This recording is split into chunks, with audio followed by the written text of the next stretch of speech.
Hey everyone, welcome to another episode of the Universe Within podcast. On this episode, I decided to take an interview that I did with my friend Sebastian. I think we did this interview a number of months ago now, and he released it, I believe it was probably a few weeks ago now. I've actually been traveling with my friend and colleague Merav Artzi. We just finished a dieta, a plant medicine workshop in Ireland, and it was really an amazing time. But because of that, I've been very busy. After this, I'm headed to Israel and then New York to continue running dietas.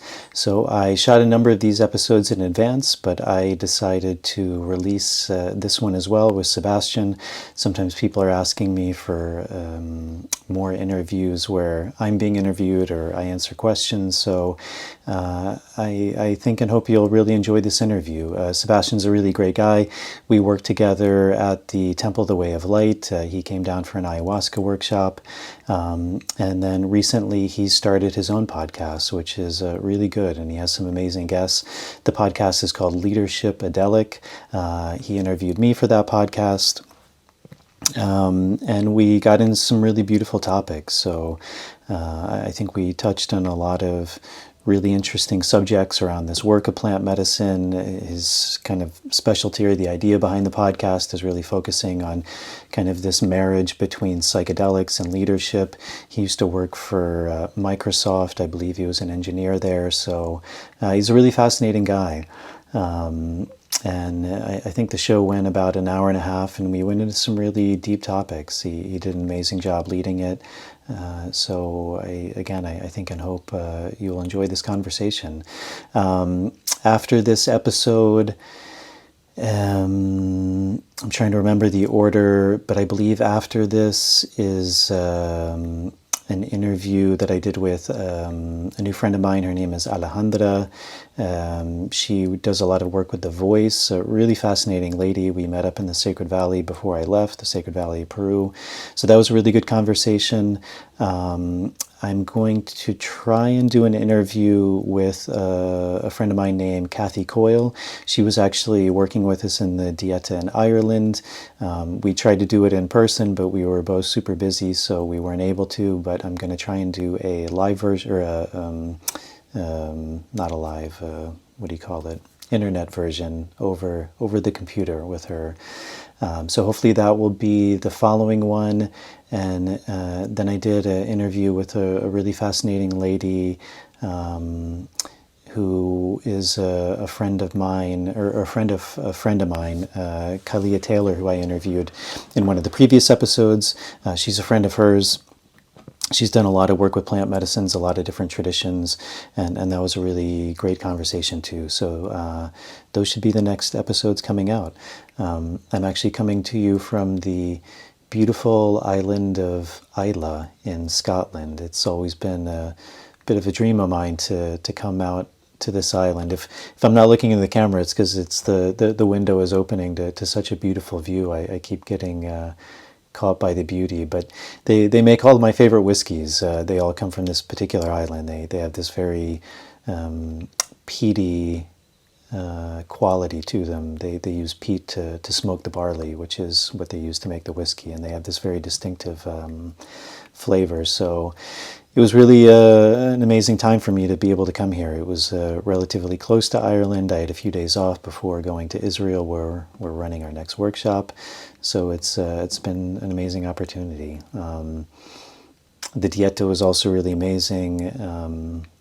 Maybe for some of you who are more regular listeners, I've talked about this prophecy a lot by my friend Amika, who comes from the Colombian Amazon, a group of people called the Tubu.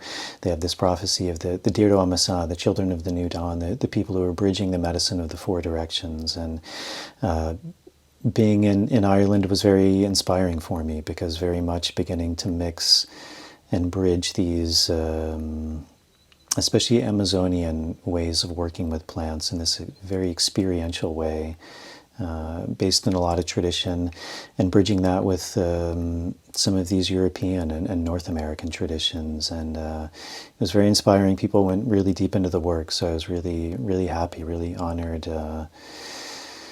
just with the magic of this work and what's possible. So that was a really amazing opportunity for me. Now we're going to Israel, and I imagine it'll be a similar experience, beginning to work with some of the plants there.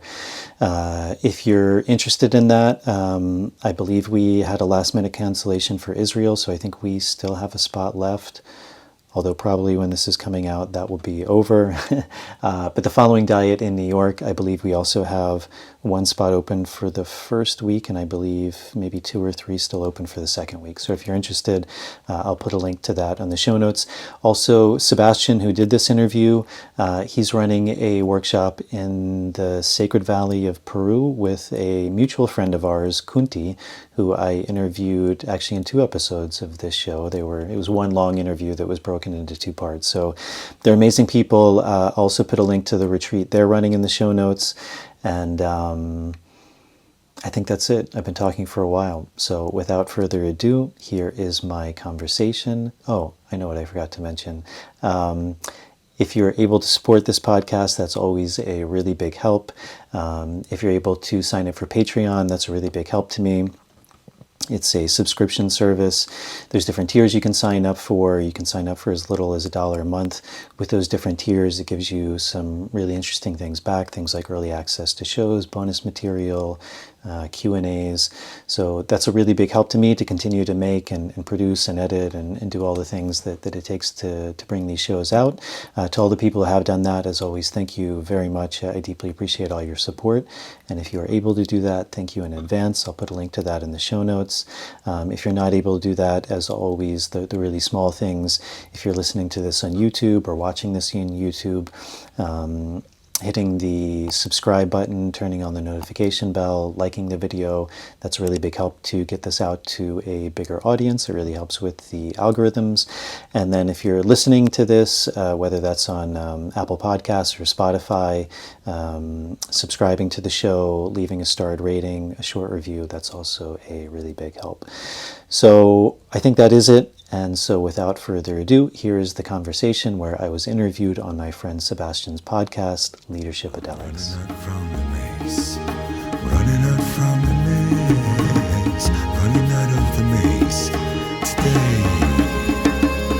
Running out from the maze, running out from the maze, running out from the maze today. I'm running out from the maze. Running out from the maze, run out of the maze today.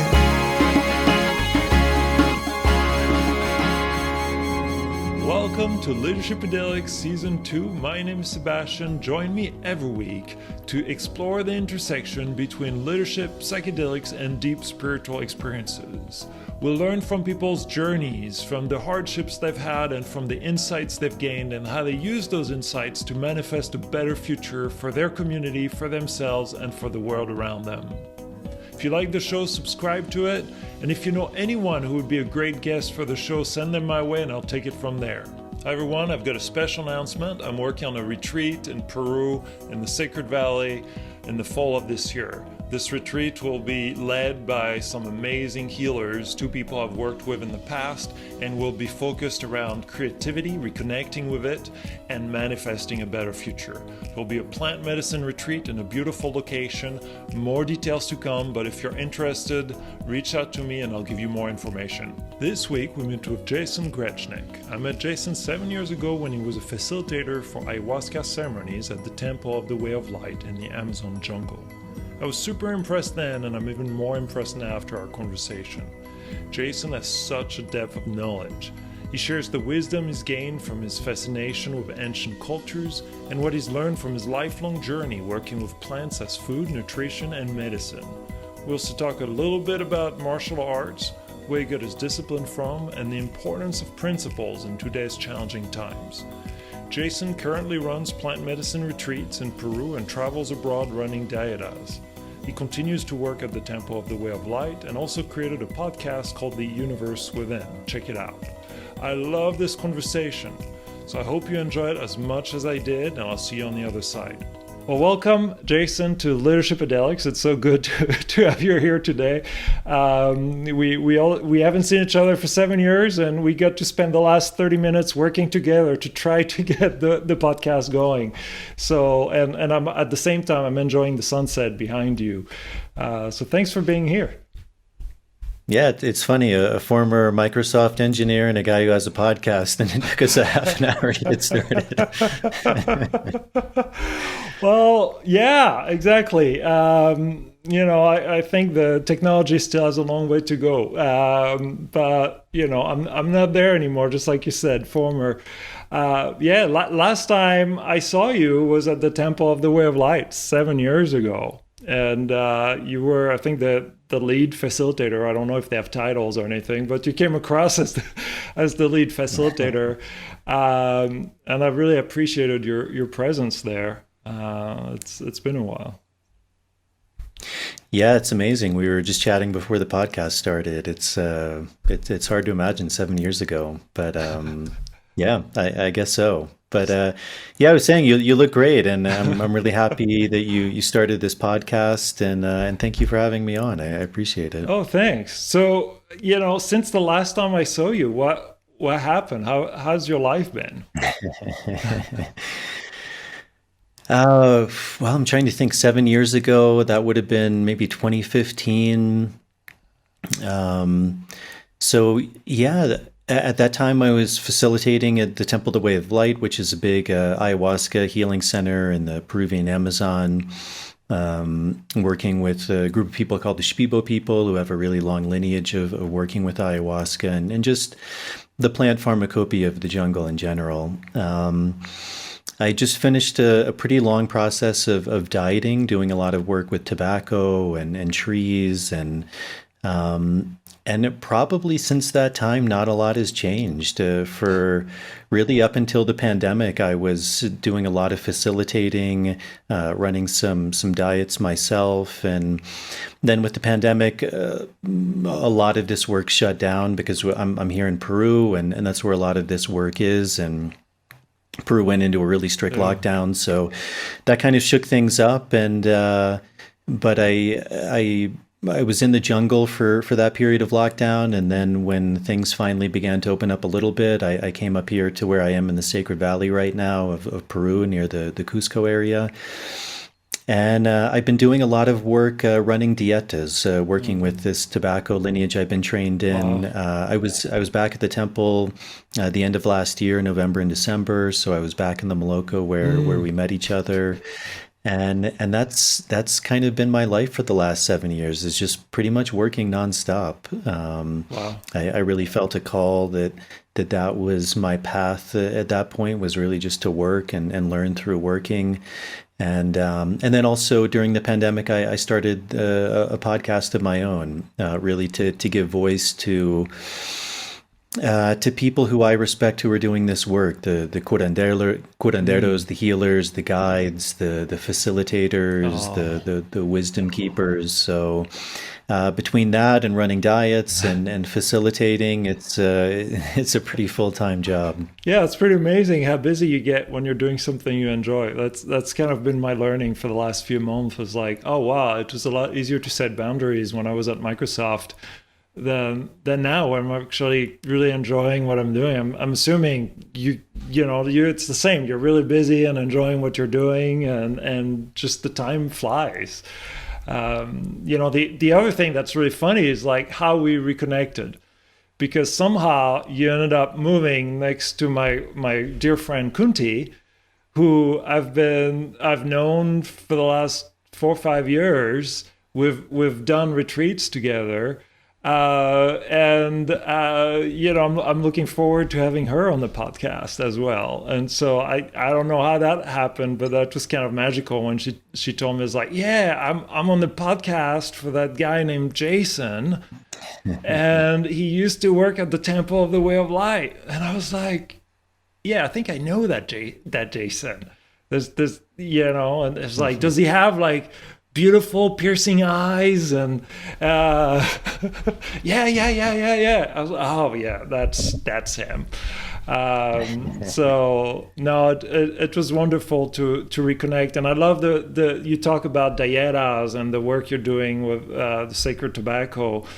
And when I looked at your background before the podcast, like your work with plant medicine goes way back, and it's not just like sacred medicine, it's a broad range of plants. And I'm curious, like when did that journey start, and what kind of like got you into that in the first place?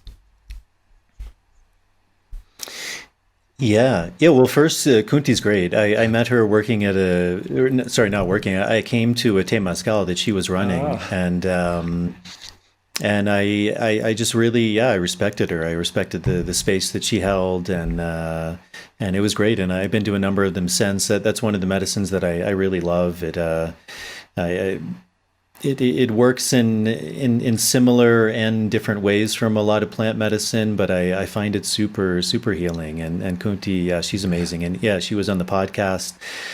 She has the record of the longest podcast. I think we went over 5 hours. I can't believe that. um, Yeah, yeah. I always have It was so wonderful. long. I split it into two parts. So yeah, I've been interested in plants for a long time, and I think a lot was my own interest in spirituality. I Since a young age, I was really interested in martial arts and shamanism, although I wouldn't even call it shamanism because at that time, kind of in the culture I grew up in, that was a very foreign word. Yeah. Um, Where did you grow up in? but I grew up in the U.S., in Virginia, Okay. actually, which is interesting because that's also tobacco country. Um, but I traveled a lot with my father when I was young, so I think I was exposed to a lot of indigenous cultures and different places in the world, and so something in me saw that wherever I went, I saw the commonality of people, and that I think was a really fundamental part of my journey. And then also seeing that different people had very different worldviews and cosmovisions and different ways of interacting with the world. And yeah, I think I've been very fortunate to grow up in the United States. There's a lot of blessings there, a lot of beauty, a lot of opportunity.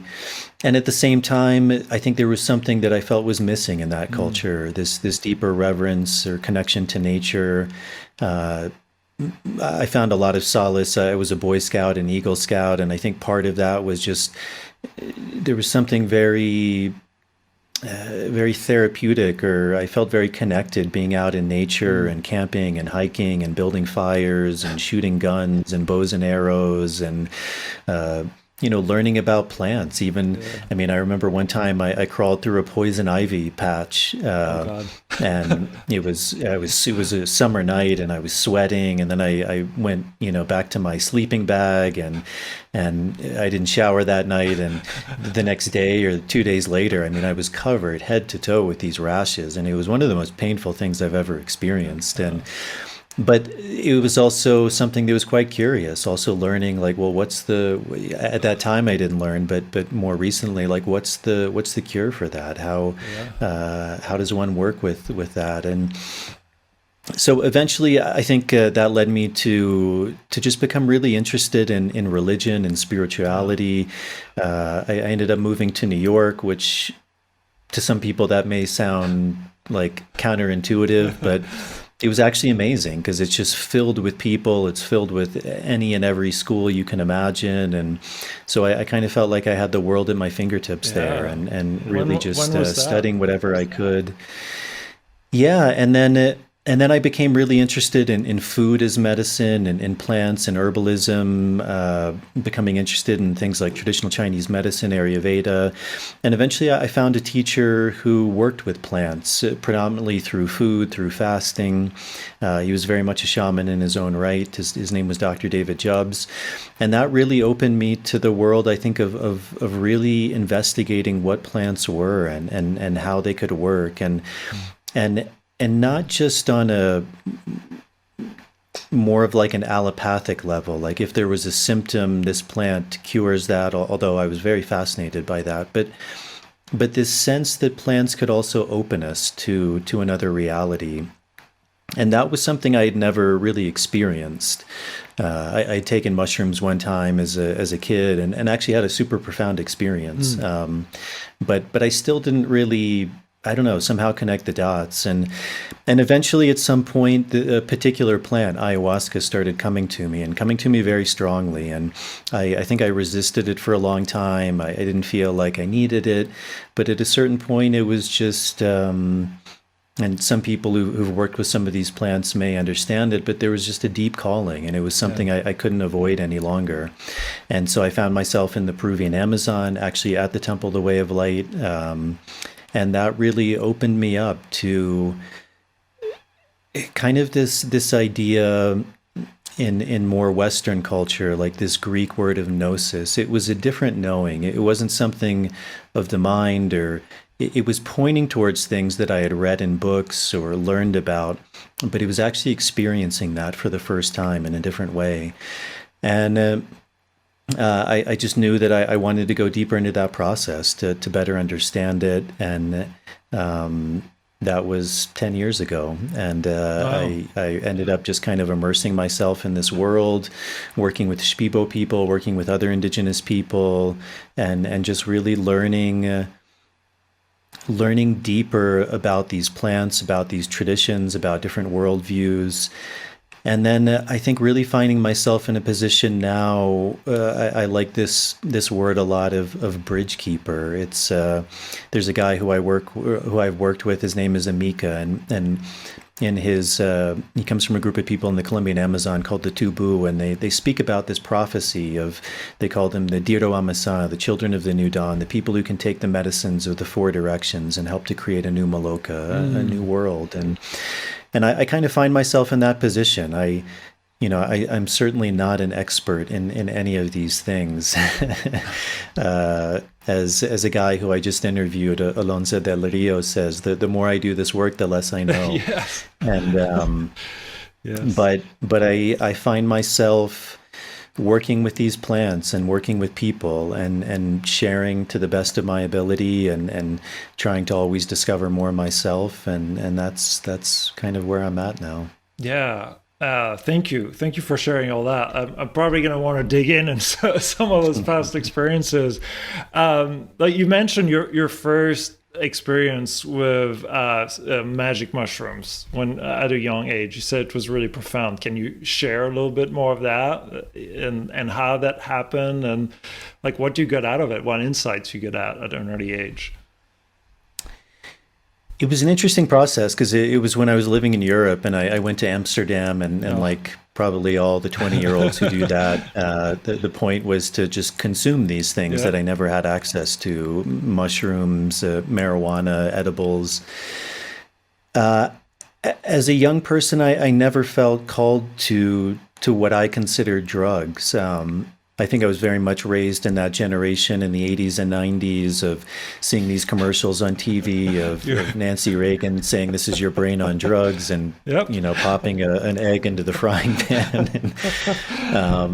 And also part was I just never felt I needed. I was pretty good in school. I was pretty good at sports, being a Boy Scout. Like, I had a lot to occupy my time. So I think my energy was just focused in other things.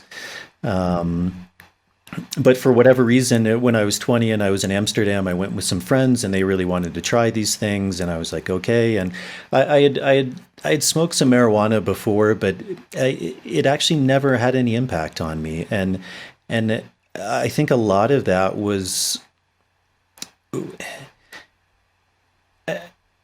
part of this work is, I think there has to be a desire, there has to be a belief in a way, a willingness, and also an aspect of letting go, and also there we have a control mechanism, we have a certain fortitude that may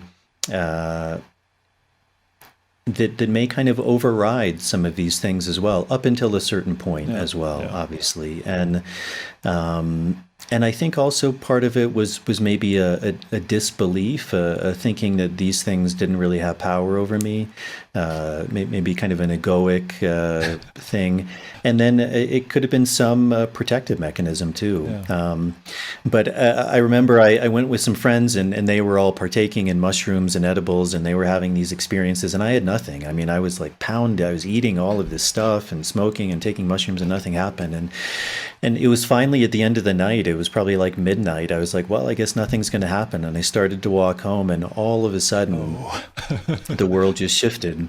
Everything, the colors slowed down, everything went into kind of a slow motion. And it was an experience that I had never felt before. It was not the best set and setting because I was in the middle of the road, and by this time everyone I was with was through their process, and they didn't know what to do with me. That's when also some fear started coming, and because also they, I could hear them being like, "Well, is he okay? Like, what do we do with him?" And then I'm like, "Well, am I okay?" Or But then eventually I remember just sitting and staring at a wall for, it seemed like hours and just being in awe. And but then interestingly, for many years, I mean, really for, I guess, over a decade after that, I had no desire to ever do it again. It was kind of a fleeting experience. And it wasn't until many years later that then that calling came. And I think part of that was because I think that initial experience, at least for me, it didn't come from a genuine desire. Yeah. It was something I was doing more for other people, to kind of fit in, or I don't know, just because I was there to do something. But when ayahuasca came to me, it came from, I think you can describe it in different ways, but a sense of a higher calling, like it was something I really needed to do. And it was also a point in my life. I'd been living in New York, and I wasn't well in a way. I mean, physically I was fine, emotionally I was more or less fine, but there was just kind of a deep dissatisfaction, and I knew I needed to get out. I knew that if I didn't get out, I was going to die, and that could be metaphorical. It very well could have been literal also, but I just knew that path was no longer serving me, and also I didn't really know how to get out. I didn't know what to do or where to go, and then at that point, serendipitously, ayahuasca began calling me, and eventually I heeded that call. How did you prepare for that call? I mean, like, given you were doing lots of work with plant medicine already, and you had experience with like Chinese medicine and Ayurveda medicine, and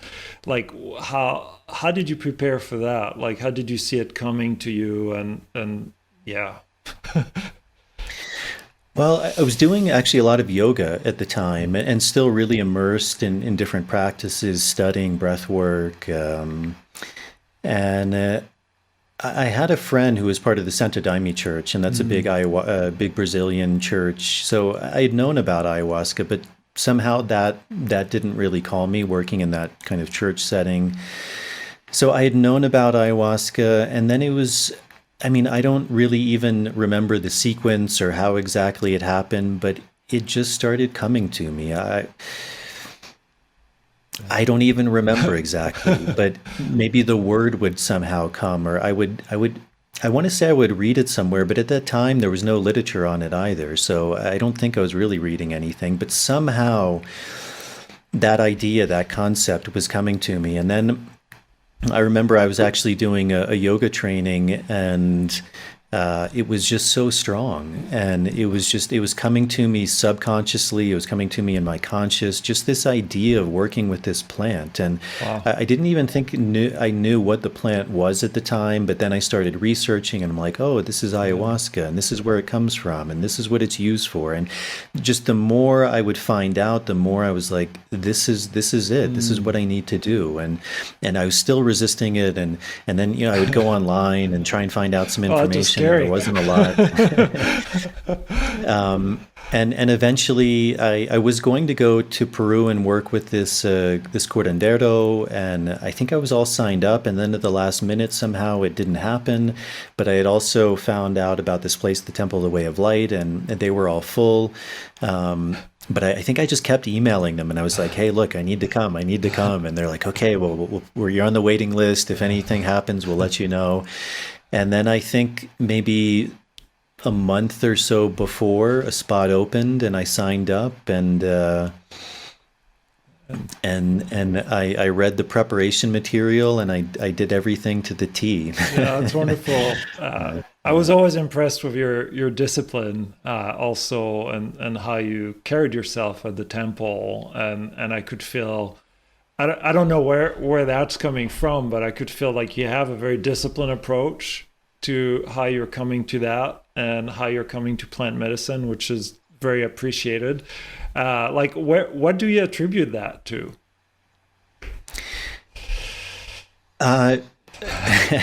I've had a lot of people read my zodiac and family constellation and astrology. Most of that stuff I don't really follow, although I am very fascinated by astrology. Not so much maybe in the way that it's used by a lot of people, but one of the things that really fascinates me and really brought me to this work was my fascination with ancient culture, whether that was Vedic culture or Taoist culture, and this deep sense that there.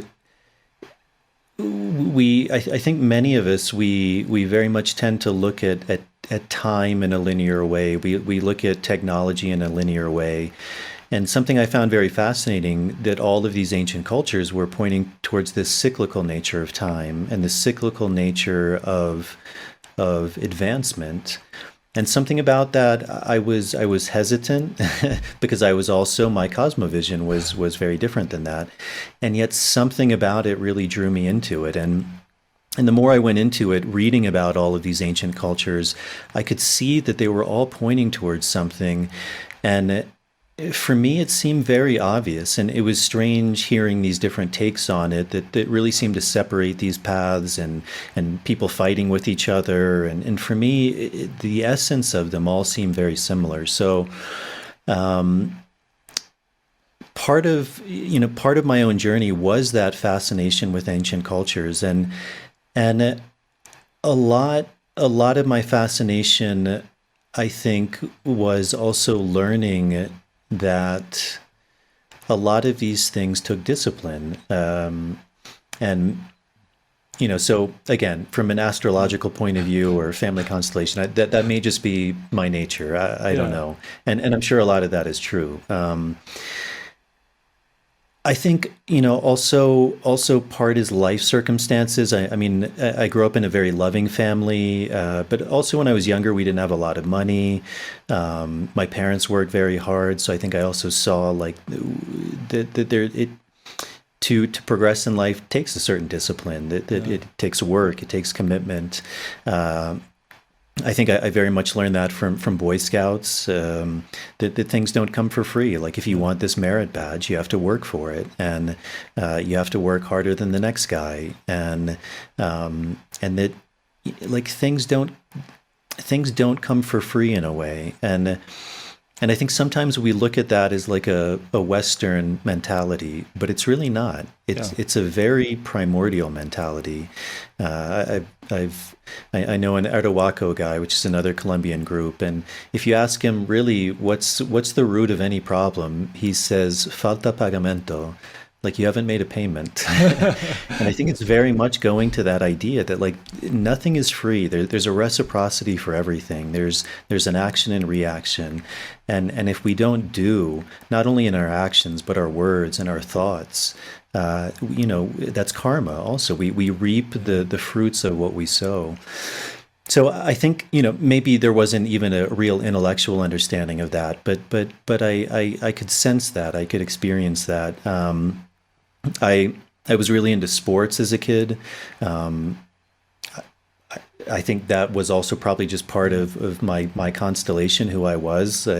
Some people say, well, because I'm an Aries, I have a lot of fire in me. And again, maybe that's true. I don't know. But I do feel I need to exert that energy. And if I don't, I don't feel well. I feel like there's something caged inside. So sports was really good for me, and learning to hone that energy.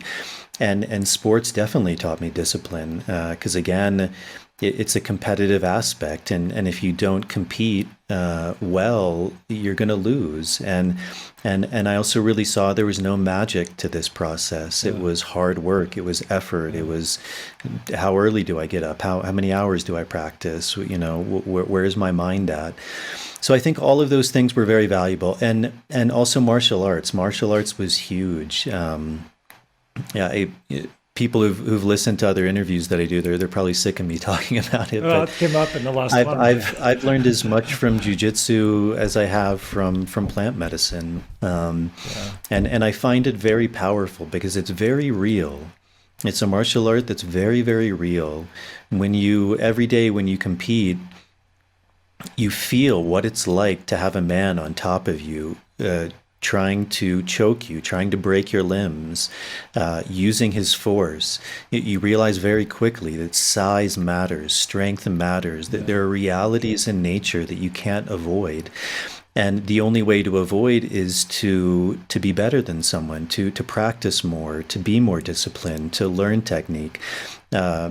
Here in Peru, maybe I'm a big guy, but in the Western world, I'm not. I'm probably an average sized man. So if I'm fighting a bigger guy, all things being equal, he's going to win. Like, that's a reality of the world. And the only way to compensate that is to be faster than him, to be better than him, to be more skilled, to practice more, to lift more weights, whatever that is. But I think it's something that and interestingly, I mentioned I just interviewed this guy, Alonso del Rio, today, and something he says is very relevant, and it's something that I see a lot in. And again, this is just my point of view. I could be completely wrong, but I see a lot in this spiritual work. He was using this analogy of like the 7 chakras. Yeah. And that a lot of the work was transmuting that through vibration, through transmutation, through this base of red into this higher frequency of orange, into a higher frequency of yellow, and then eventually moving to the heart, which is green.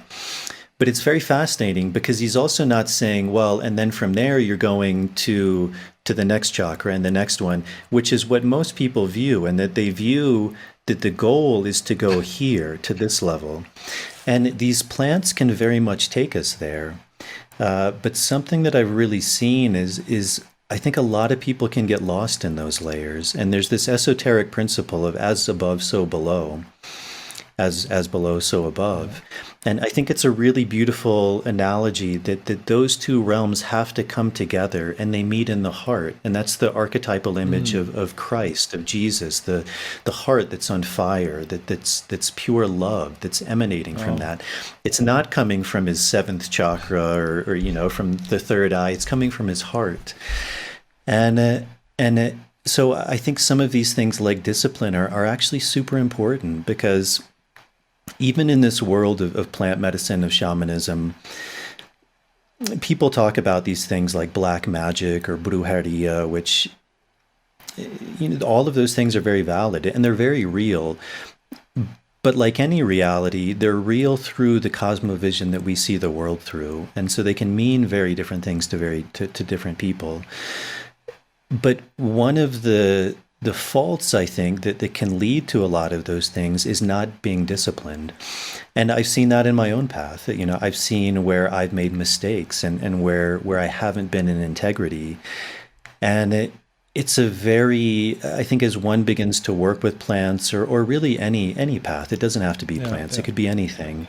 But when we find ourselves out of integrity, out of that discipline, there's a very profound sense of how that not only affects me, but then affects everyone that I come into contact with.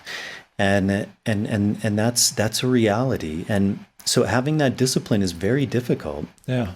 In this work, for example, like we were talking earlier about this idea of the dieta, it's a huge sacrifice, going into isolation for weeks, maybe months, eating very little food, nothing sweet, not having sex, not drinking alcohol, not reading books, literally almost doing nothing, just being with yourself. And that takes a tremendous amount of discipline. But it's also seen that that's where the real rewards come from. And so that's, I know that's kind of a long answer, but I think probably to sum that up, to some degree, it's inherent to who I am, but it's also something that I've seen is really important. And like everything, like life requires a balance. If I was going to bring that up, we have to be disciplined. And we have to also realize that sometimes, like anything, if taken to an extreme, it can also become unhealthy. Much like that example of the dieta. The dieta, it's a specific time in someone's life. Life isn't meant to be lived in a dieta. It's also meant to be enjoyed. I think that's also another common fallacy that some people have. The best maestros I know, they also know how to have fun. They're laughing most of the day. They're enjoying themselves. And when they go into dieta, it's something very serious. Like they are disciplined in that way. So I hope that answered it. Oh, that did more, and you also answered the follow-up questions I was going to have, which is, where do you draw the line of too much discipline and like this is what you just answered. I always appreciated the discipline, and I think it actually lended itself very well to the Temple of the Way of Light. Their preparation document that the share that I read before that was actually one of the most thorough ones that I've been through to prepare. I don't know if it was available already when you went back in 2012. Did you go in 2012? Was that or 2000? I went in 2012. Yeah, 2012. There was a document. It's certainly improved over time, but even then, it was quite good. I mean, certainly the work has improved. It's a evolving organism like everything. But even at that time, there was a lot of emphasis on how to prepare, and I found that super useful. And there's a reality to that, and that's something I very much learned through my own process, and also through working with many people. Again, that idea of like falta pagamento, like we get out of these things what we put into them, and that's something that's very important to realize, and something I think sometimes we don't want to hear. And sometimes I'd use the analogy of jujitsu. It's just because two people start in the same day doesn't mean they're going to end up in the same point. Not at all. You go to any jujitsu class or anything, and a piano class, anything. The path is full of all sorts of obstacles, of things that need to be overcome. The path itself, our internal path, there's so many variables. But certainly that preparation work is huge, and it pays off. So that first ceremony you had in 2012, how much of all your past experiences with yoga, with martial arts, with plant medicine came into play when you faced the medicine, when you faced Grandmother Waskow? Was that a revelation at that point? Did everything come together, or was that a very different experience that had nothing to do with all that? I'm curious how that came to help. Yeah. Just to preface, I mean, I always say this if I ever speak about my own experience. Everyone's experience is different. I remember so it's that. super important to never compare our experiences, because I think that's this idea also where we talk about plant intelligence, which if people are familiar with this work, it's something that gets spoken of a lot. And I think to a lot of people, that's very much outside their cosmovision. But it's not really a foreign concept. The intelligence that created this universe, I think anyone can see that and be like, yes, there is something very intelligent. However you want to look at that, one source, many sources, but there's an intelligence at work that we have a very small comprehension of. And And so when we're working with plants, it's very personal. And that intelligence, again, however we want to look at it, whether it's outside of ourselves, inside of ourselves, it works very uniquely with us, unimaginably perfect for us. Yep. And sometimes that's also very hard to accept. Because sometimes that's also probably what we talked about, this idea of intention versus expectation. Often we want something, we think we know how it should be. And I think one of the beautiful, intelligent ways that these plants work is that they almost have to work in a way that we don't expect, because it has to bypass the mind that thinks it knows, that tries to reduce. If everything could be answered by the mind, we wouldn't need plants and we'd be happy. We'd be at peace. And yet, how many people are truly happy? How many people are truly at peace? Very few, very few. If anyone is really honest with themselves. And that's not to say we're all depressed or, not at all. Everyone experiences moments of joy and happiness, but there's also a deep longing in a lot of people. And so we can't separate, like I was saying, we can't separate who we are. So to answer your question, everything that was part of my life was part of those ceremonies. Yeah. It was working with my essence, with who I was. And at that point, what I was really looking for was to touch the unknown, to experience something that I had a deep sense that was there, but that through whatever practices I was doing, I couldn't touch. Whether it was because the practice wasn't allowing me or it was me myself that was in the way. But I sensed there was something awesome out there. And I mean that in the true sense of the word, like full of awe. And very much that's what ayahuasca gave me. It gave me a tremendous amount. And I certainly had fear going in. I knew, I had a sense that specifically this plant could take me to places that I may not be ready for. And I wouldn't say ayahuasca was gentle. It literally blew my mind off, but it also did it in a way that allowed me to really take in something that was awe-inspiring, and it just really opened me up and shifted my consciousness. It shifted my cosmovision. It allowed me to see something that I knew existed, but that I had never experienced before. And sometimes specifically ayahuasca there's often this kind of like feminine symbology ascribed to it, this snake or this kind of like this dance, this ethereal kind of quality. Sometimes they describe her as jealous or, being able to really go inside you. And I think in that way, and this could just be me making it up, but I think in that way too, it kind of drew me in through that experience. Probably if my first experience was something harrowing, I wouldn't have come back. I wouldn't have kept on this journey. So somehow in a way, it gave me a taste of something and then allowed me to come back to it.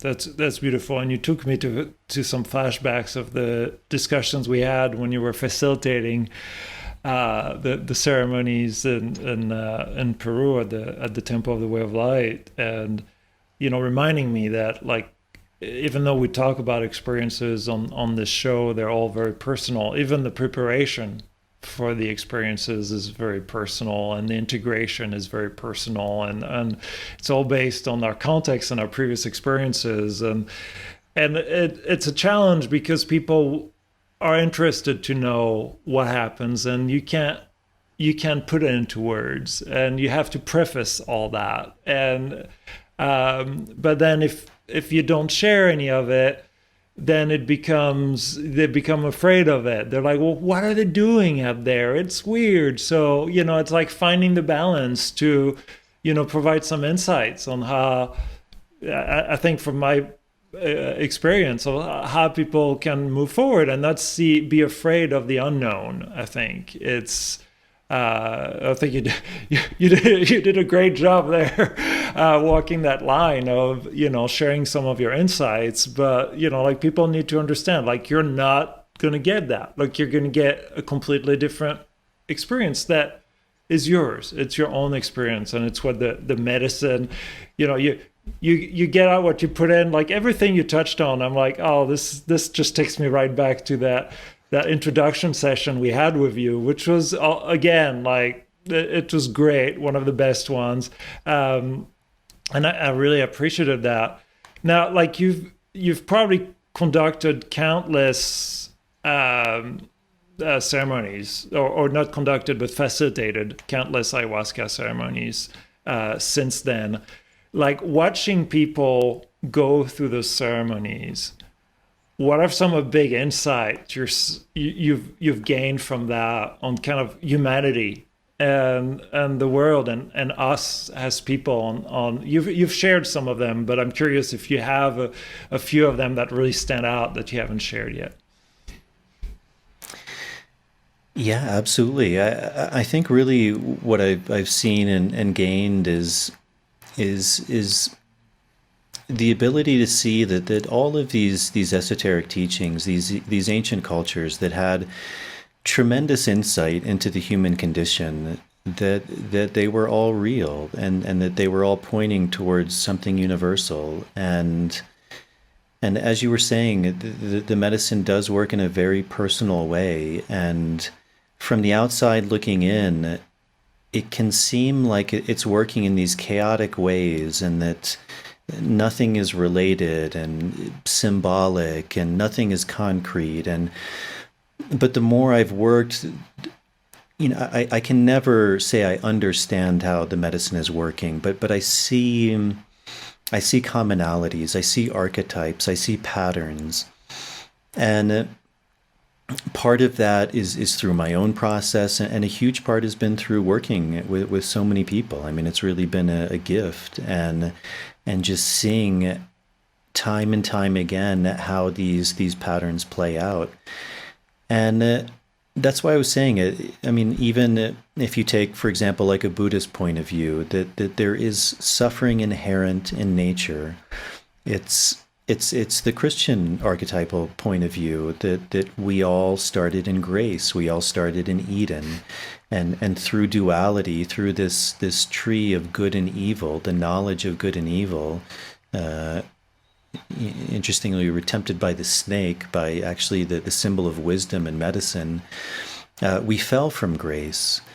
And that's where also I think a lot of these religions, so much has been lost, because there's a real power in symbology and tradition and gnosis, experiencing something.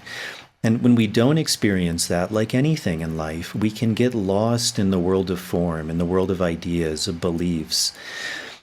And I think one of the things that a lot of these traditions are pointing towards is this idea that we create our own suffering. And suffering comes from the mind. It comes from this attachment to these ideas of, I am this, I am that. And most of us, we're constantly in this state of all of these thoughts arising, and we believe that they're all real. And we live our lives in this cloud, in this fog. And I do it. There's many times where, especially being busy, I'm like, well, I have to do this and I have to do that, and then there's this and this. And then all of a sudden, it's like I step back and I'm like, I've been living in an illusion that the past minutes or hours, I'm not really present. I'm not really smelling what's around me. I'm not really feeling what's around me. And all of a sudden, there's a peace, and there's no problems anymore, and nothing has changed. All of the things that need to be done are still there. They haven't gone away, and yet they've lost that heaviness because they're not there in that moment. But where did they go? They were just there a minute ago, So where did they go?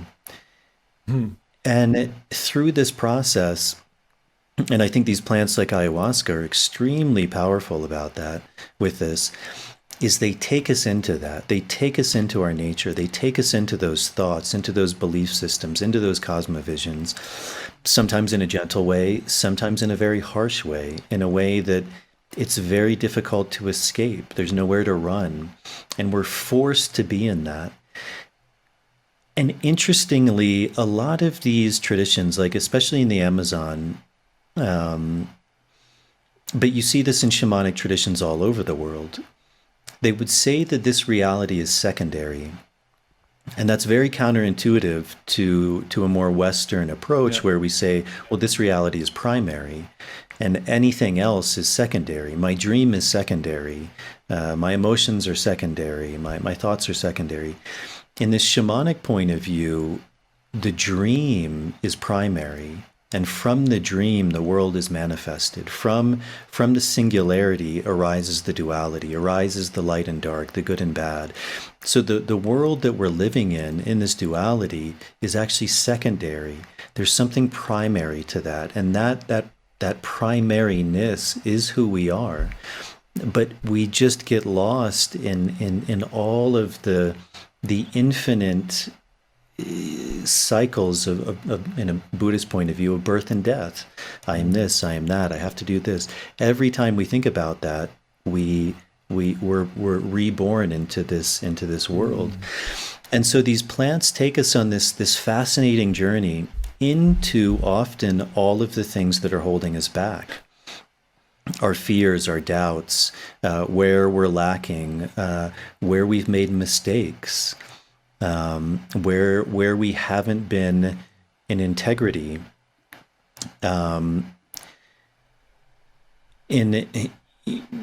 Sometimes some of the local people here will use that word like sin. In Spanish, it's pecado. And they'll say we have to atone for our sins. And a lot of people take that from this kind of religious point of view, like, well, that seems crazy. Yeah.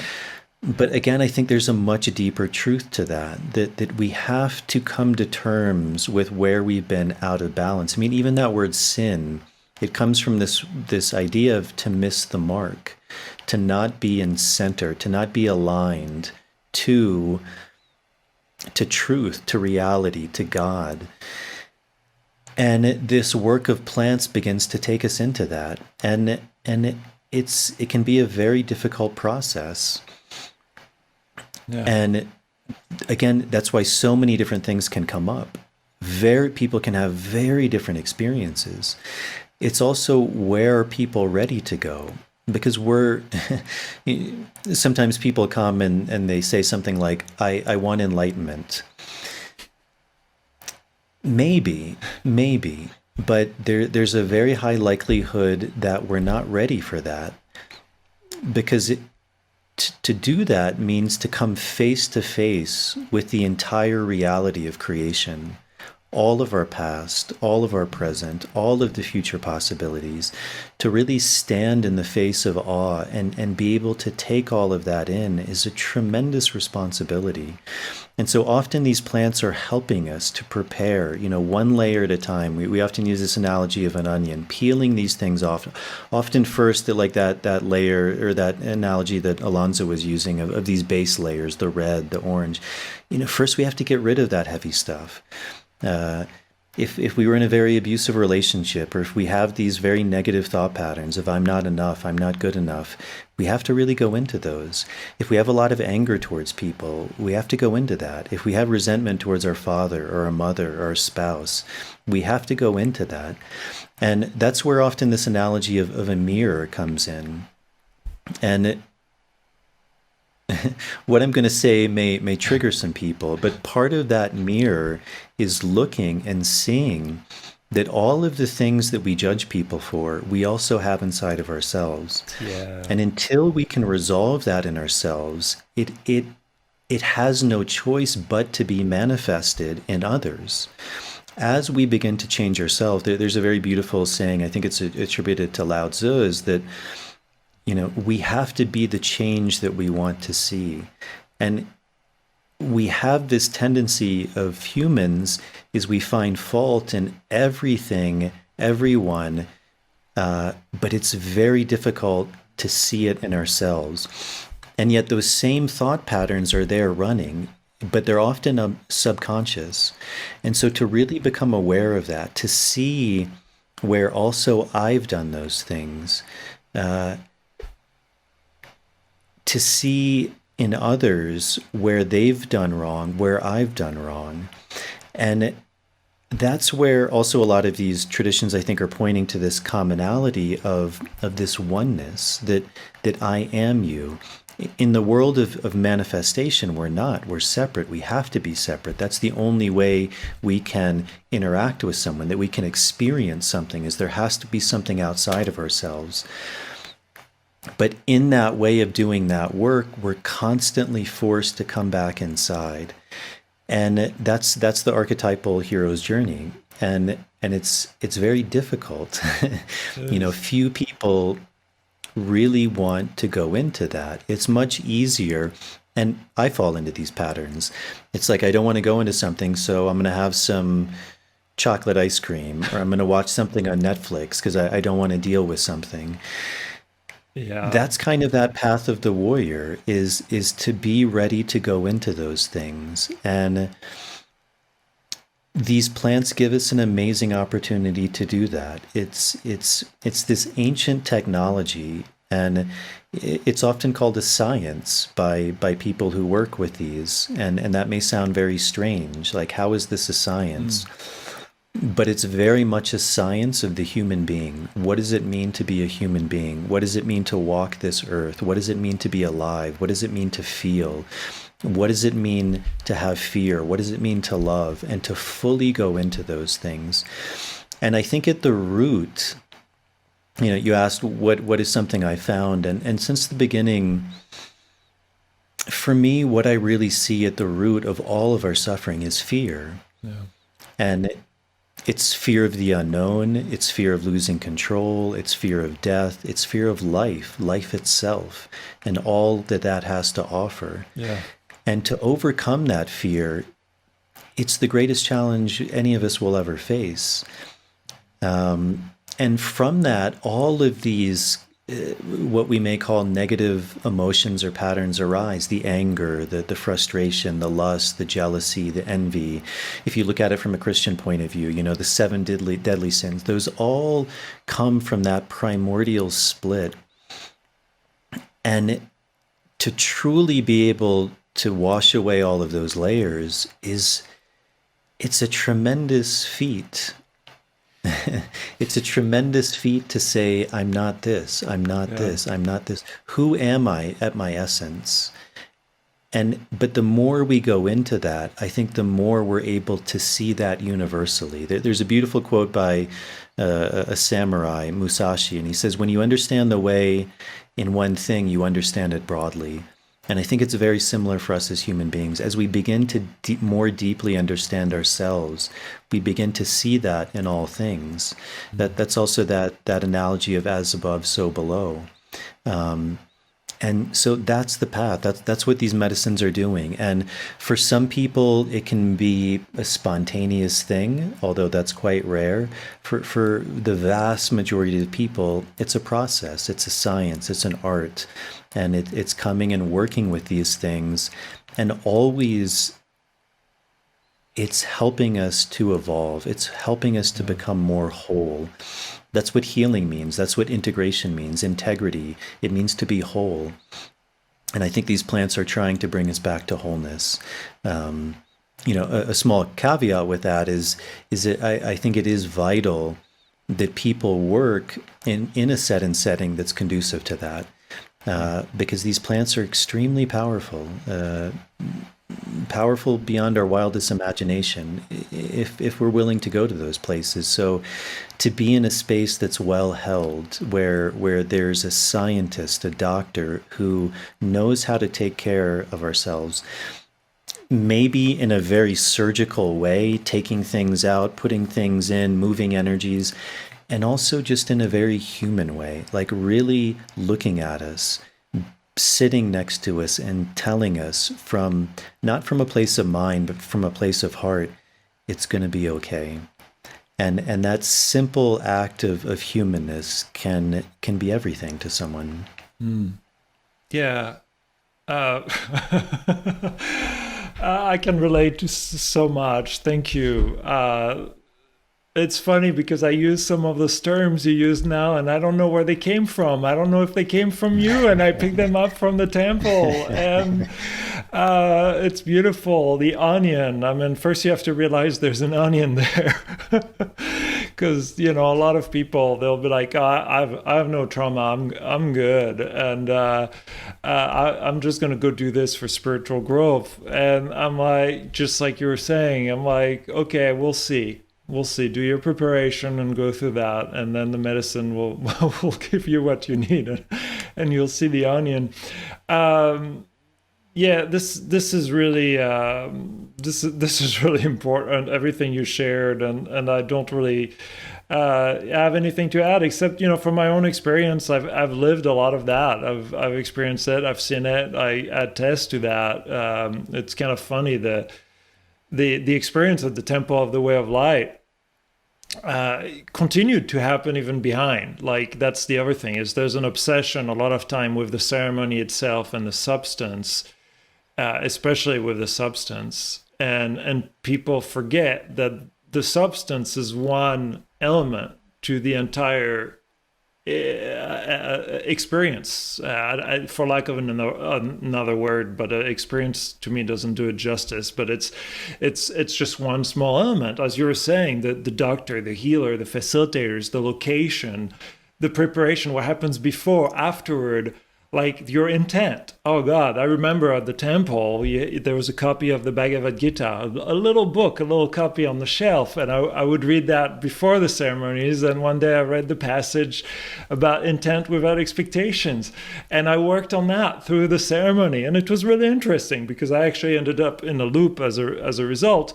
But, there's the intent without expectation is huge. And a lot of people don't even understand the difference between the two, and there's a little bit of education there, of example of intent with an open heart, knowing that you're not here to necessarily receive this, but you're opening your heart with that intention.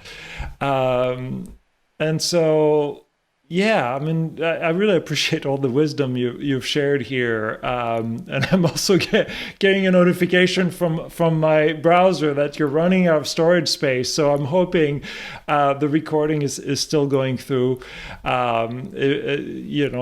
Crossing my fingers that the powers that be help us there. Now, I can free up some storage in my end. Once we end it. Oh yeah. Maybe it's my end too. I'm not sure. We'll see. It's kind of interesting. I hear hints of that on other podcasts as well, where people are very thankful for their guest patients. So it's not only us. So I'm going to bring this back. We've touched. It's not really bringing it back to leadership, because a lot of what you talked about actually impacts leadership and impacts how people lead their lives in general. But if you were kind of looking at the world today and the leaders around the world today, especially, there's a lot of things happening now. We're recording this, during the Ukraine invasion by Russia. The world is somehow trying to come together. And I like to ask guests is like, what do you think is the one thing like leaders need the most today, like in the world, to kind of create that better future? I think it's not just leaders. I mean, leaders are human beings and they're a reflection of all of us. And for me, one of the truths that plant medicine points to is this idea that, kind of as I was saying earlier, that we tend to judge others for things that we also do. And so as long as we're doing that, we can't expect a leader to do otherwise. The difference is leaders often, they have a much greater impact. Without getting too political, but it's an example I often use is Donald Trump. I mean, I can't tell you how many people in this kind of quote unquote spiritual community would say things like, I hate Donald Trump because he hates people. I want to kill Donald Trump because he's a mean person. So because someone does something, we feel justified in doing the same thing. And as long as we do that, then of course that thing perpetuates itself. Why? Because we perpetuate it. Yeah. So again, it's this idea that we want the world to somehow be sane or good, and yet we don't want to do the work ourselves. And so we expect other people to change the world. And again, I think that's one of the things that these plants are pointing towards, is that it's up to us to change the world. It's not up to anyone else. And part of that is because it's so much easier to say, well, it's this person's fault, or this person needs to do that, or this government needs to do that, or scientists need to do that. Yeah.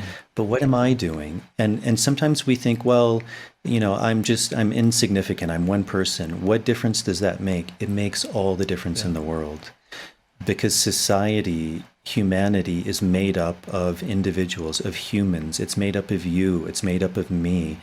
And the impact that all of us have is actually tremendous. Every look that we give someone, every smile that we give someone, every touch that we give someone, every word that we say has a resonance that's profound.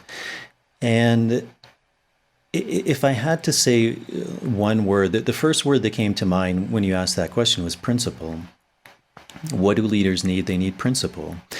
And that's something that I see is very much lacking. I think some of that comes from a lack of discipline. I think some of that comes from a disconnect to the natural world, to seeing the cycles of nature, to seeing the laws of nature. I think it's something where, for many different reasons, we're resistant to admit that there are realities in this world. Much like the Arawaku guy was saying, like, nothing comes for free. Everything has a cost. And if we don't acknowledge that, we're going to find ourselves out of balance if we're not willing to make those payments. And he's not talking about cash payments. He's talking about our thoughts, our actions, our beliefs, our words. All of those things have a resonance. And that's where I think principle is so important. For example, as you alluded to, there's a war going on right now.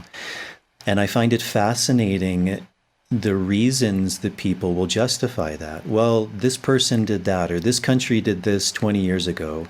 Therefore, who are we to say that we can't have war? Well, we can say you can't have war if we believe in the principle that aggressing on someone, killing someone without justification is principle. On principle, it's wrong. Mm-hmm. In Shipibo, there's a beautiful word, and it means good, and the word is hakun.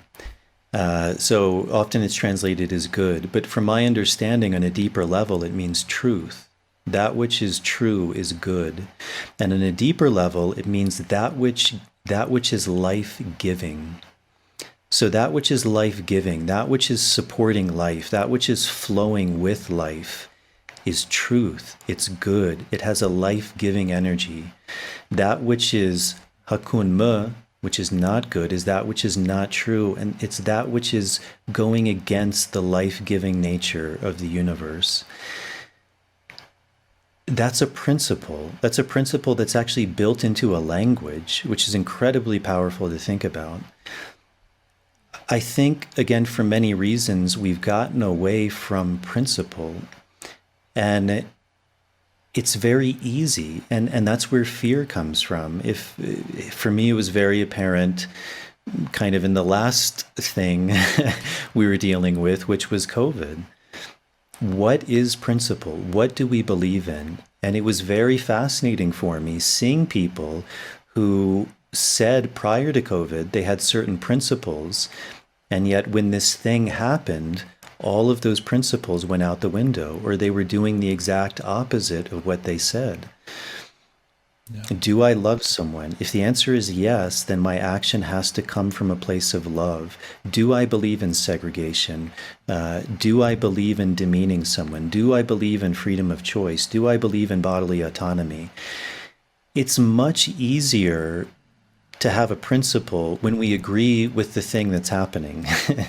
It's much more difficult to have a principle when we don't. But that's when the principle becomes so vital, because it's so easy to get lost in all of the winds and the tsunamis and the forces and the fear that can come up. And that's where it goes back for me to fear.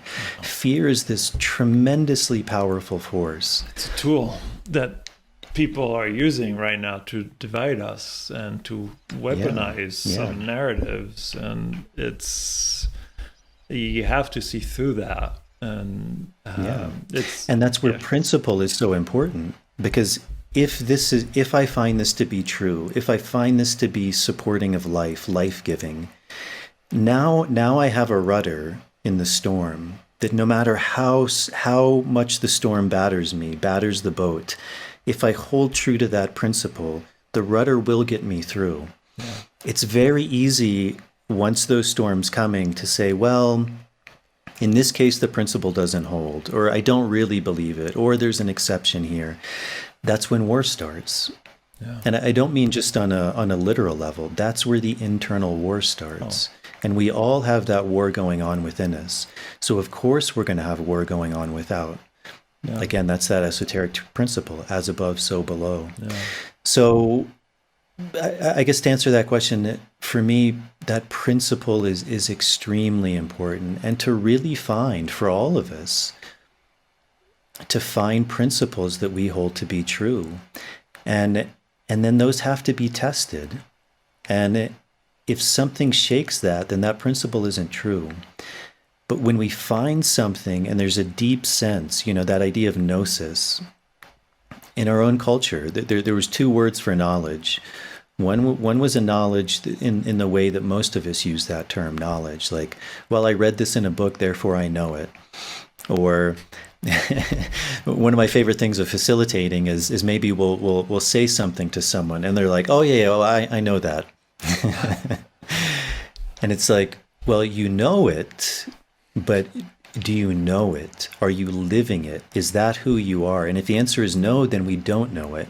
It's a knowledge that's coming from the mind. It's not a gnosis. It's not something that's coming from the heart.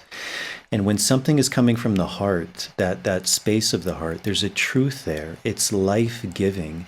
And that principle, we should cherish that like a gem, like God gave this to us. Maybe if you come from a yogic philosophy and your guru gives you this amulet, you cherish that, because that's imbued with the essence, with the spirit of that person.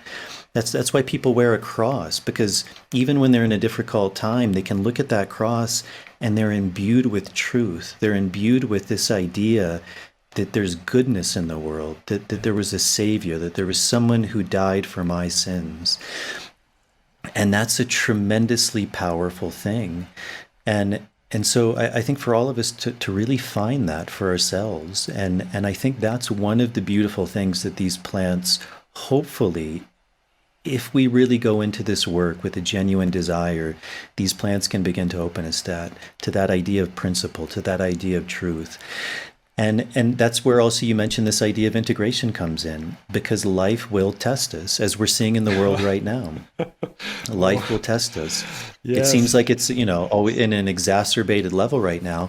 But again, it's just a manifestation of where we're at. Yeah. None of these things are out of balance with what's going inside of all of us. They're simply a manifestation. So if the world seems crazy, it's because we are crazy. And it's not a judgment, or it's a simple viewing of reality. And so that's for us to be able to overcome. And again, as long as we're pointing the finger or wanting someone else to come along and save us, we're going to struggle. Yeah. We're going to struggle. Yeah, you just reminded me of a movie I watched on Monday. Maybe you've seen it, The Wisdom of Trauma by Dr. Gabor Mate. I don't know if I she's. haven't seen it. I'm familiar with Gabor Yeah, Mate's work, but I haven't seen that. I Yeah. watched it. I watched it twice, once by myself and once with my wife. And one of the things it talked about was, how we work with the homeless people, and one of the things it said, it's like, don't judge. What they want is to connect with others at a human level, and that's really what's the most important for them. Is they don't want to be ignored. They don't want to be judged. They want to connect with people at a human level. And there was a lot more to the movie than that, but like, to me that really resonated, because I just realized how much judging I do, even as a father. I will judge my kid for spending his entire day on his phone and staying in his room, for example. And it's hard not to do that when you grow up in a very different way, going outside, maybe being a Boy Scout. And then I realized after watching the movie, I was like, I need to stop that. I need to stop that judging, because what he wants is connect at a human level. He doesn't want to be judged. And, even you can't do both. That's the other thing, is like, you can on one hand judge him and then try to connect on a human level at the same time. And sometimes you mix those two together, and it's like you really have to be surrendering that judgment, surrender and surrender to that humanity. And sometimes it's scary. That's the other thing that I've seen through medicine, is the vastness of our humanity is scary and wonderful. It scares a lot of people. And the nothingness of that canvas scares people so much that they want to feel that nothingness with anything. And they'll jump from one thing to another, to another, to another. And it's hard sometimes. Like, even for me, like last Tuesday, I tried to do nothing for a day, and having nothing to show for it, knowing when I went inside of it, I would have nothing at the end of it. Not spending time with my kids, not spending time with my wife, just nothing. And it was hard. And but it was a great exercise to look inside, look at and understand the discomfort, and understand why am I not comfortable with that. It's a lot of what you're talking about. And I think in our society, we train ourselves to feel that nothing. And sometimes it's trauma from earlier on, like teaching you that being sent to your room is bad, going to a corner is bad, that. And as you go in society, it's like, you always, time is money. Like, what do you have to show for your time? And there's a lot of pressure, and that I think that creates unhealthy behavior. But I'm trying to also say that without judging, and it's hard, because it's more relating it to my experience. But a lot of what you're saying is like, yeah, there's that judgment and looking within yourself. Like, I also what you were saying is like, it's the war within us, like really within each person, amongst us, amongst each person, and amongst the countries and the communities, and with the internet, it also created groups that are not necessarily geographically centered. That now it's like a whole other dimension to that type of division, and also communities, which is really interesting. Anyway. Yeah. I appreciate. So what made you leave your job at Microsoft and start this podcast? Well, it was peeling the onion. If I was going to summarize it, it started about 11 years ago in 2011. I was doing yoga teacher training. I was doing meditation. I had a Kriya yoga class where for 2 hours you've got your eyes closed, the teacher controls your breath work, and at the end you do some humming. And that humming that happened at the end of that class took me out of my body and somewhere else. And I cried, and I was like, oh my God, that spiritual stuff is true. I didn't say stuff. I used another word at the time, but I don't want to use that now. And afterward, it was kind of like a quest to learn, understand, like, what is that world I didn't know about? I mean, I grew up in the war on drugs. I lived in New York for a while. I was taking the train and seeing the posters that showed my brain on the pan and everything. And so very, very similar. And eventually, and I had never done psychedelics until 7 years ago, when I had my first ayahuasca ceremony with Native American people here, while my wife was at the Temple of Light at the same time. And then what happened then, I saw the birth of our daughter. I got a lot of great insights, but I think I was still peeling the onion. And peeling it. It helped me kind of understand some of my relationship dynamics and other things. And you kind of fast forward. And then the next year I went to the temple. That's where I met you. And then I did more work after that and continued to peel the onion. In fact, it's interesting. Right after I went to the temple with you, the next weekend, I went to a peyote ceremony, which I would tell anyone, don't do that. You even told me not to do that. The spiritual wounds are fresh. They've just been sawed together. But it was, I looked at people in high regard who I joined in that ceremony, and I really highly respected them. And I had that experience that was also very formative and helped me peel more layer and realize that, it's in those experiences, it's also really important to know yourself inside and to know the signals that come from the outside on how that influences your experience. And I realized actually through the experience that the first half of the ceremony, that peyote ceremony, I was really scared because I was like, oh, I've got all the spiritual wounds that are opened up. They're throwing some salt on there. And then halfway through, I realized I was like, no, like look deeper inside. Look inside. Where are you at? Who are you? And actually, I kind of regained strength and confidence through that and found myself. So, yeah, so there was, you just reminded me of that, but there are several episodes since then. And eventually I actually went into a deep depression because I felt a calling to the medicine, like a really strong calling. I'd gone back to Peru in the Sacred Valley. That's actually where I met Kunti. I had a really strong ceremony like 4 or 5 years ago. In that ceremony, I was actually guided, in that vision, I was actually guided to a Shipibo village, and I met elders, and they were like, you need to help others. You need to be of service, and you need to your skills to help others. And when I got that, I was like, I'm not going to go all hippie, and I have kids, and I can't do that. What the heck do you want me to do? And so I went back to work. I went back to corporate America. I tried to write a book about it, and I tried to have everything at the same time and answer the calling. Eventually I went into a deep depression because like things weren't aligned anymore. I realized this, talking about principles, I realized the principles of Microsoft weren't aligned with my principles. And, that's when I decided I was done.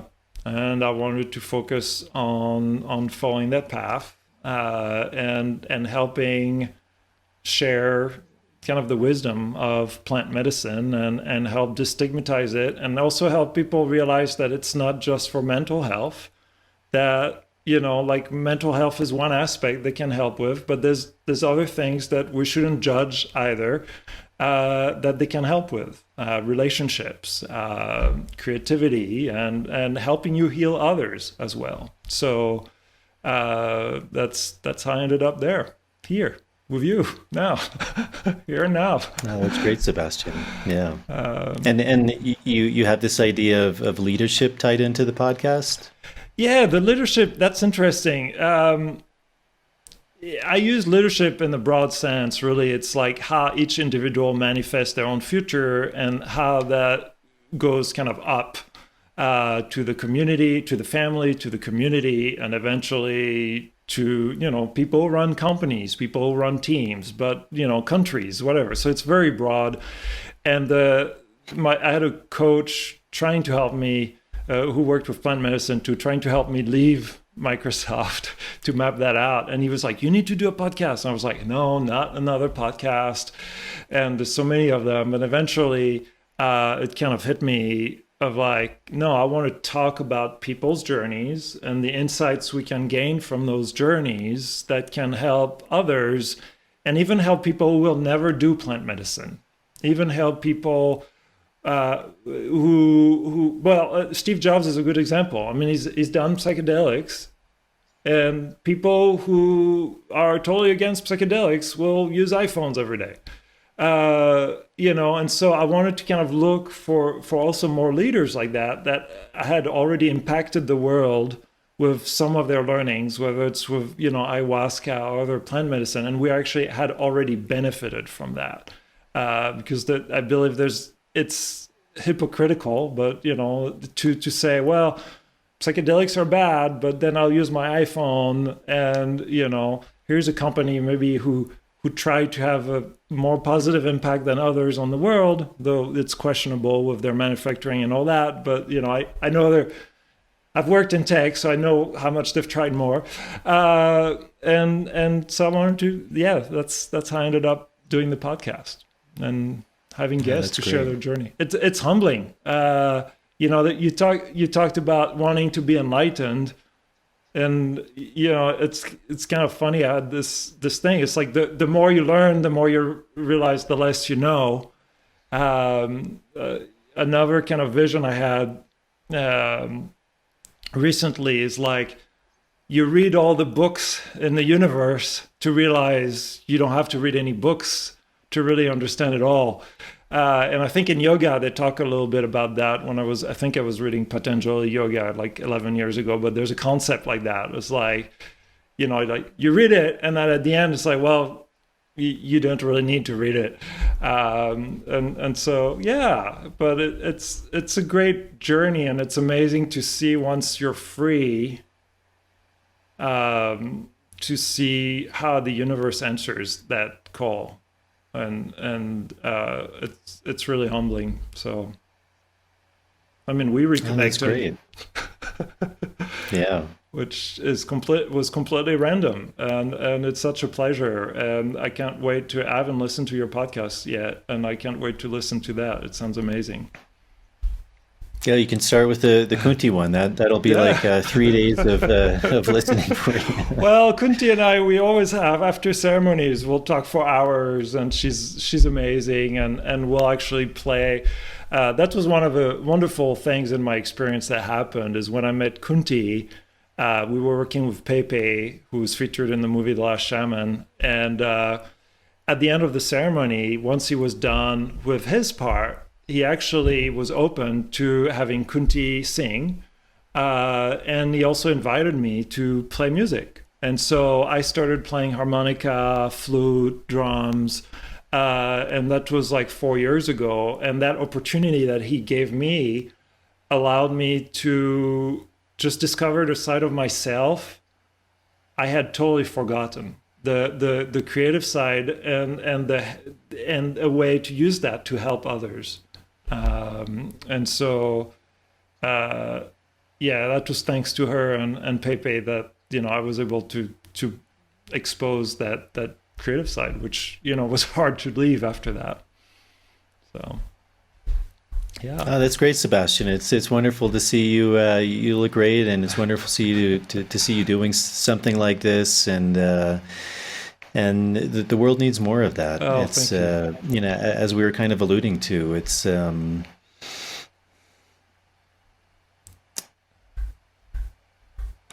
sometimes I think that it's like there's two ways of looking at the world: that its nature is good or that its nature is evil. And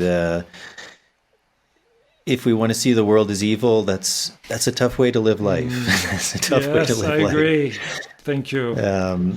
And so, to trust in that higher source of goodness, and to try and spread that, because as we see, the world really needs that right now, in many levels. So So the true. more people who can start doing that is amazing. So I'm It's, super happy you're doing that. oh, thank you. Yeah, it's really that. It's really hard, and it has to be very conscious too. It's very easy to want to get trapped in the latest narrative, even that's trying to pull you. It's trying to pull your fear and everything, and want to jump and say, yeah.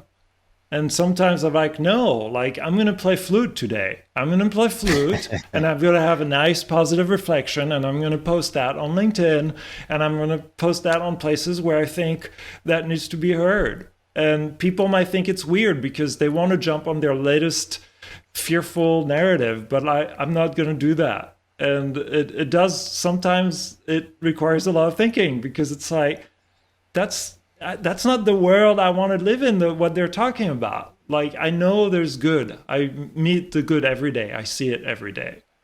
And there's plenty of focus on the bad. Like, there needs to be a huge balance right now. So I have no problem balancing it out. So thank you. I'm glad you're seeing that. And I think we're almost at time. So was there anything else you wish I'd asked you or you want to ask, or where people can find you, or anything you want to say to wrap this up? Just thank you for having me on. It's great to connect. It's always for me wonderful seeing people a number of years after, and just to know that they're alive and well and flourishing, and it's a beautiful thing, and I think we're all deeply connected in this way. I We think are. sometimes more than we realize, and yeah, I as I said, I started this podcast. If anyone is interested in checking that out, it's called The Universe Within. You can find it. There's a video version, so it's on YouTube, it's on Apple, Spotify, all the podcasts. And if anyone is interested in my work, I have a website. It's called nicotianarustica.org. Nicotiana rustica is the Latin name for the type of tobacco we work with. Um, we're doing some retreats actually around the world. We were predominantly just working in Peru, but kind of because of the pandemic, we're beginning to take it outside the borders here, and so we'll be in a few places this year, and in Peru, and I think that's it, man. Just to say Wonderful. thank you for having me on, and it's great to see you, and I hope we get to connect Oh sometime. yes, thank you. I mean, I do plan on visiting and around the area you're at. I missed that. I was there in 2019, just before the pandemic, and we could talk a lot longer about that. So, thank you, Jason. I look forward to reconnecting together in person. Thanks for listening to another episode of Leadershipedelics. I hope you enjoyed listening to it as much as I enjoyed making it. And if you only listen to it, we also have a YouTube channel that allows you to connect more deeply with the guests by seeing some of the visual cues that happen when we talk that don't necessarily come across when you just listen to somebody. And if you like the show and haven't subscribed to it yet, subscribe to it. If you haven't given a review yet, I'll be so humble and grateful if you give a review. It also helps get the word out there and find more listeners and change the world one person at a time. And finally, if you know of any guests that could be a good fit for the show, send them my way and I'll take it from there. On that note, have a great day wherever you are, and I'll see you again next week. All right, everyone. That's it. I hope you enjoyed that episode. It was really a pleasure and an honor for me to be on Sebastian's show. It was interestingly number 11 of his show, which is a very special number for me as well. So that's it. Again, I hope you enjoyed that. Check out Sebastian's work. If you enjoyed this interview, consider supporting him, subscribing to his show, checking out his retreat that he'll be running with Kunti. Kunti's an amazing woman. She's one of, I would say, actually the few people in this realm of work who I would really entrust myself with. So I feel they'll be doing great work. As always, if you're able to support this podcast, if you find you're gaining something from it, benefiting from it, that's always a really big help to me. Patreon is a really beautiful option. It's a subscription service. I think very much working on this kind of Andean cosmovision principle of Aini reciprocity. So if you feel like you're gaining something from this podcast, having the chance to give back, that's really a huge help to me to be able to continue to make these shows. You can sign up for as little as $1 a month. There's a few different tiers you can sign up for. They give you things back like early access to shows, bonus material, Q&As. To all the people who have done that, as always, thank you very much. I always deeply appreciate your support. And if you are able to do that, thank you in advance. If you are not able to do that, as always, just doing some of the little things really helps a lot. So if you're watching this on YouTube, hitting the subscribe button, turning on the notification bell, liking the video, that's a really big help with the algorithms to get the show out to a bigger audience. And then if you're listening to this, whether that's on Apple Podcasts or Spotify, subscribing to the channel, I'm not sure if it's subscribing or following, but one of those two, leaving a starred rating and a short review, that's also a really big help. So I think, as I said in the intro, my next guest will be hopefully my friend Kathy, talking about the work she does with mushrooms, with psilocybin. She's also from Ireland and very much of these traditions of the Celts, the Celtic traditions, the Druidic traditions, the Gaelic traditions. So that should be a really fascinating interview. Linda Christine Adams, who's a mutual friend, who's done a lot of work in this plant medicine world, and then Alejandra Ortiz, who I interviewed in the Sacred Valley of Peru, very much talking about the voice and sound and how that also is related to a lot of this plant medicine work. So those are and should be really fascinating conversations. Again, I hope you enjoyed this conversation. Thank you to Sebastian for having me on. Thank you all for the support, and I will see you all on the next episode.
Doom.